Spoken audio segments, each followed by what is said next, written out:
इथला माणूस आता आपल्या खेड तालुक्यामध्ये जिल्हा परिषद आणि पंचायत समिती यांची रणधुमाळी प्रचारांची यंत्रणा चालू आहे।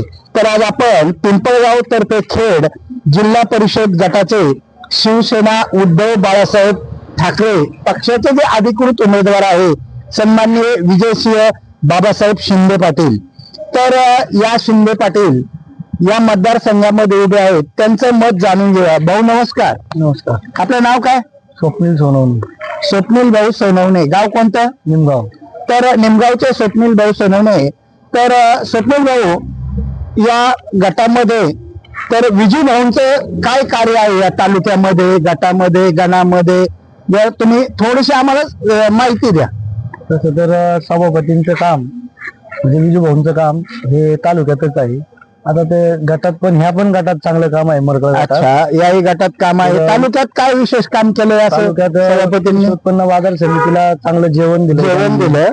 हा, जे आजपर्यंत उपलब्ध नाही झालं। हा। आणि महिलांसाठी पण त्यांनी चांगले चांगले देवदर्शन यात्रा घडवल्या। बैलगाड्याला पण त्यांची मदत, बैलगाडा शर्यतीला पण, परत गोरगरीब जनतेसाठी ते पण धावून जातात अर्ध्या रात्रीची साठी। आता त्यांच्या जीवनामध्ये म्हणजे तुमच्या जीवनामध्ये त्यांचा एखादा असा प्रसंग आहे का तुम्ही विसरू शकणार नाही?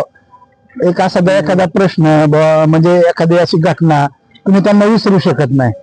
नाही, त्यांचं काम म्हणजे असं आहे की असं नाही की प्रत्येक पूर्ण तालुक्यात आहे।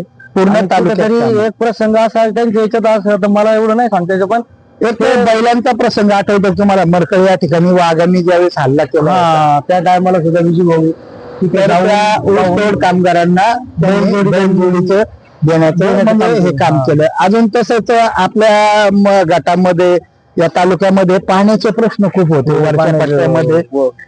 या पश्चिम 10 वर्ष काम चालू आहे त्यांचं। 10 वर्षापासून पाणी पुरतात। बरं, त्यांच्या फाउंडेशन मार्फत त्यांनी असे आरोग्य शिबिर वगैरे काही राबवले का? सगळ्या याच्यात गटात राबवले। म्हणजे आता त्यानंतर शाळेतले विद्यार्थी शाळेसाठी त्यासाठी काय केलंय असं विशेष? मुलांसाठी त्यांनी बॅग वाटप केलाय, दप्तर वाटप असेल, शूज वाटप असेल, ड्रेस वाटप असेल त्यांनी केलेले आहे। आणि शेतकरी वर्ग आपल्याकडे भरपूर आहे, त्यासाठी त्यांनी काय असं म्हणजे शेतकऱ्यांसाठी काय उपलब्ध केलं? जनावरांसाठी चारा उपलब्ध करून, चारा उपलब्ध करून, गोशाळेला चारा पण गोशाळेला। त्यानंतर आपल्या इथं जे प्रदर्शन भरलं होतं कृषी प्रदर्शन भोसरीमध्ये, त्यासाठी त्यांनी इकडून लोक नेलती का तिकडे? इथून पण नेलती लोक, म्हणजे सर्व आपल्या शेतकऱ्यांसाठी त्यांनी म्हणजे एकंदरीत तुमच्या बोलण्यावरनं हे जे विजयसिंह बाबासाहेब शिंदे पाटील हे उमेदवार तुम्हाला योग्य वाटतात आणि ते निवडून येतीलच का? 100% निवडून येतील। म्हणजे या ठिकाणी भाऊंच्या मतानुसार असं जाणवतंय का शिंदे पाटील या पिंपळगाव तर्फे खेड पंचायत समिती जिल्हा परिषद गटामध्ये शिवसेनेतर्फे निवडून येतील असं तुमचं ठाम मत आहे? 100%। धन्यवाद।